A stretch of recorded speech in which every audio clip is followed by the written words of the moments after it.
Video में आगे बढ़ने से पहले प्लीज़ हमारे चैनल को सब्सक्राइब कर लीजिए और बेल आइकन को भी प्रेस कर लीजिए, जिससे कि इसी प्रकार की वीडियोस आपको आसानी से मिलती रहें।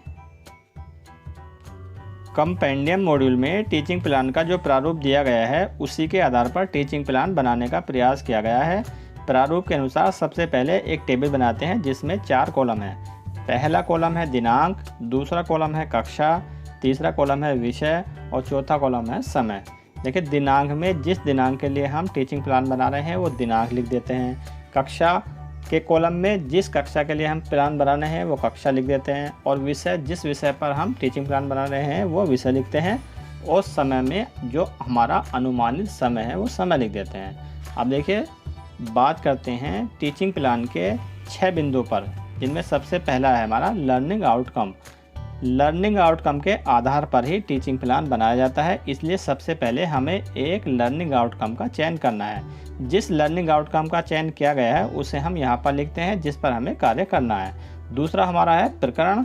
जिस लर्निंग आउटकम का हमने चयन किया है वह जिस पाठ या इकाई से संबंधित है उस पाठ या इकाई का नाम हम यहाँ पर लिखते हैं। तीसरा है हमारा सीखने सिखाने की सामग्री। सीखने सिखाने में जिस सामग्री की हमें आवश्यकता होती है उसे हम यहाँ पर लिखते हैं। अब नंबर 4 है हमारा सीखने सिखाने की प्रक्रियाएं, गतिविधियाँ। सीखने सिखाने में जो प्रक्रियाएं या गतिविधियाँ अपनाते हैं वो यहाँ पर लिखते हैं। इसमें 3 चरण होते हैं। उन तीनों चरणों को लिखने के लिए भी एक टेबल बनाते हैं जिसमें 4 कॉलम होते हैं। पहले कॉलम में हम क्रम संख्या लिखते हैं, दूसरे में हम चरण लिखते हैं और तीसरे में समय और चौथे में हम लिखते हैं आकलन के तरीके। अब देखिए, इसमें 3 चरण हैं। पहला चरण है हमारा शिक्षण की शुरुआत में। लर्निंग आउटकम से संबंधित बच्चों के पूर्व ज्ञान को जानने के लिए जो बातचीत या गतिविधि करते हैं वो हम इस चरण में लिखते हैं। जो हमारा अनुमानित समय है वो अनुमानित समय के कॉलम में लिख देते हैं और जो हमारा आकलन का तरीका है वो आकलन के तरीके में लिख देते हैं। अब देखिए, दूसरा चरण है हमारा शिक्षण के दौरान। शिक्षक द्वारा पाठ का आदर्श वाचन, बच्चों द्वारा सैसवर वाचन, पाठ की व्याख्या, गतिविधि जो भी हम अपनाते हैं वो यहाँ पर लिखते हैं। अब तीसरा चरण है हमारा शिक्षण के बाद में। पाठ्य वस्तु के प्रमुख बिंदुओं को प्रस्तुत करते हुए शिक्षण कार्य को समेकित करना, सटीक प्रश्न करना और फीडबैक आदि को हम इस चरण में लिखते हैं। अब नंबर 5 है हमारा प्रदत्त कार्य, गृह कार्य, असाइनमेंट। जो कार्य हम बच्चों को घर से करने के लिए देते हैं वो यहाँ पर लिखते हैं। अब नंबर 6 है हमारा शिक्षक की आगामी योजना। वर्तमान टीचिंग प्लान के आधार पर आगे की जो भी कार्य योजना होती है उन बिंदुओं को हम शिक्षक की आगामी योजना में लिखते हैं। हमने कक्षा 5 के हिंदी का एक टीचिंग प्लान बनाने का प्रयास किया है। जो हमारा टेबल है, टेबल का पहला कॉलम है हमारा दिनांक, तो हमने दिनांक में लिखा है 6/6/2020। फिर हमारी कक्षा है 5, विषय है हिंदी और अनुमानित समय हमने लिखा है 35 से 40 मिनट। अब हमारा सबसे पहला बिंदु है लर्निंग आउटकम। लर्निंग आउटकम का जो चयन करते हैं वो तो हमने यहाँ पर चयन किया है, बच्चे सरदार वल्लभ भाई पटेल के जीवन की प्रारंभिक घटनाओं पर चर्चा करते हैं, इस पर हमें काम करना है। अब देखिए, दूसरा हमारा बिंदु है प्रकरण। प्रकरण में हमने क्या लिखा है, सरदार वल्लभ भाई पटेल, ये हमारे पाठ का नाम है। अब देखिए, इससे आगे नंबर 3 है हमारा सीखने सिखाने की सामग्री। पाठ के चित्र, पाठ्य पुस्तक व शब्द कार्ड, ये हमने लिख दिया है सीखने सिखाने की सामग्री में। अब अगला बिंदु है हमारा सीखने सिखाने की प्रक्रियाएं, गतिविधियां। देखिए, इसमें भी हमने 4 कॉलम बनाए हैं एक टेबल बनाकर। पहला है हमारा क्रम संख्या, दूसरा है हमारा चरण, तीसरा है हमारा समय और इससे आगे नंबर 4 है हमारा आकलन के तरीके। तो इसमें हमने इस तरह से 4 कॉलम बना दिए हैं। क्रम संख्या का जो कॉलम है वो हमने छोटा बनाया है।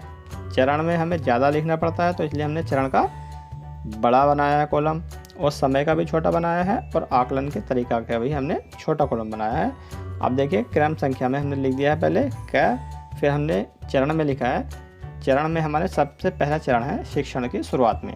शिक्षण की शुरुआत में हम क्या क्या करेंगे वो हमें नीचे बताएंगे। इसका हमने अनुमानित समय लिया है 5 मिनट का और आकलन का तरीका लिया है हमने प्रतिक्रिया और सहभागिता देखकर। देखिए, शिक्षण की शुरुआत में हमने क्या लिखा है नीचे दी गई सूची में से एक एक बिंदु पर बच्चों से स्थानीय भाषा में बात करेंगे। बीच बीच में बच्चों को भी मौका देंगे कि जो जानते हैं बताएं।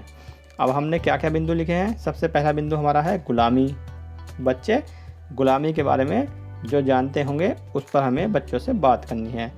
और दूसरा है हमारा आज़ादी से पहले का भारत। आज़ादी से पहले का हमारा भारत कैसा था और अब हमारा भारत कैसा है, इस पर हमें बच्चों से बात करनी है। बच्चों को हमें बताना है। बच्चों से हमने पूछना भी है कि बच्चों बताओ आज़ादी से पहले का भारत कैसा होगा और अब हमारा भारत कैसा है। तीसरा अगला बिंदु है हमारा भारत को आज़ाद कराने वाले साहसी व्यक्तियों के नाम। बच्चे कुछ साहसी व्यक्तियों के नाम पहले से जानते होंगे जिन्होंने हमारे भारत को आज़ाद कराया है। अब देखिए अगला हमारा चरण है शिक्षण के दौरान। शिक्षक पाठ के प्रथम पृष्ठ का आदर्श वाचन करेंगे।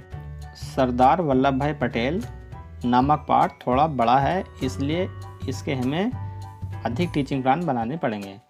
तो हमने पहले पृष्ठ पर ही बात की है। पहले पृष्ठ का हमने आदर्श वाचन कर दिया है और आदर्श वाचन करने के बाद में जो बीच बीच में हमारे कठिन शब्द आए हैं वो हम कठिन शब्दों को बोर्ड पर लिखेंगे। तो हमने लिखा है पाठ में आए कठिन शब्दों को और उनके अर्थों को बीच बीच में बोर्ड पर लिखेंगे।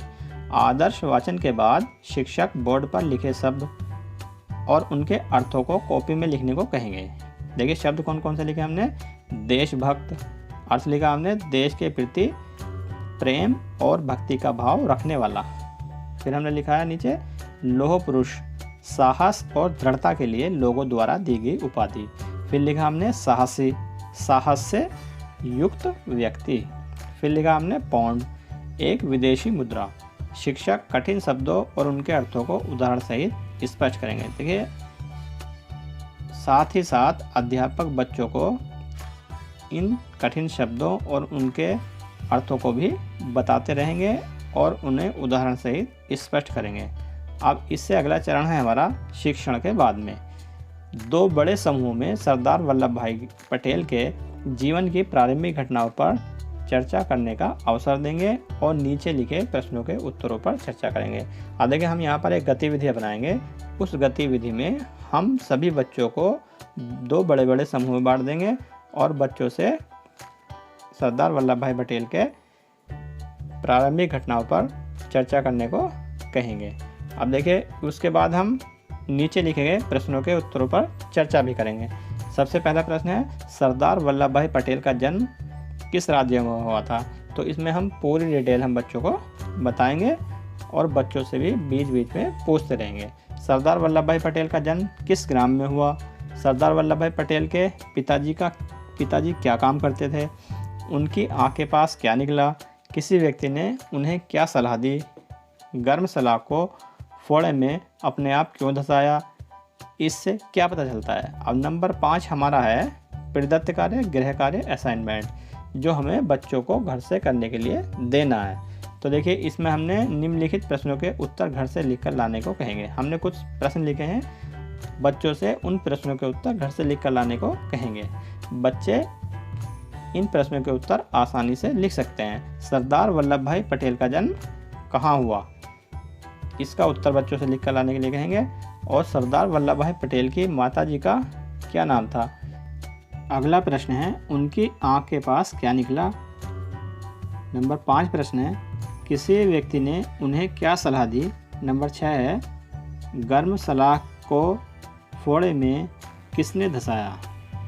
और फिर हमारा नंबर 6 बिंदु है शिक्षक की आगामी योजना। कक्षा शिक्षण में आकलन व फीडबैक के दौरान आ रही कठिनाइयों को ध्यान में रखकर कार्य योजना का निर्माण, कार्य योजना का क्रियान्वयन।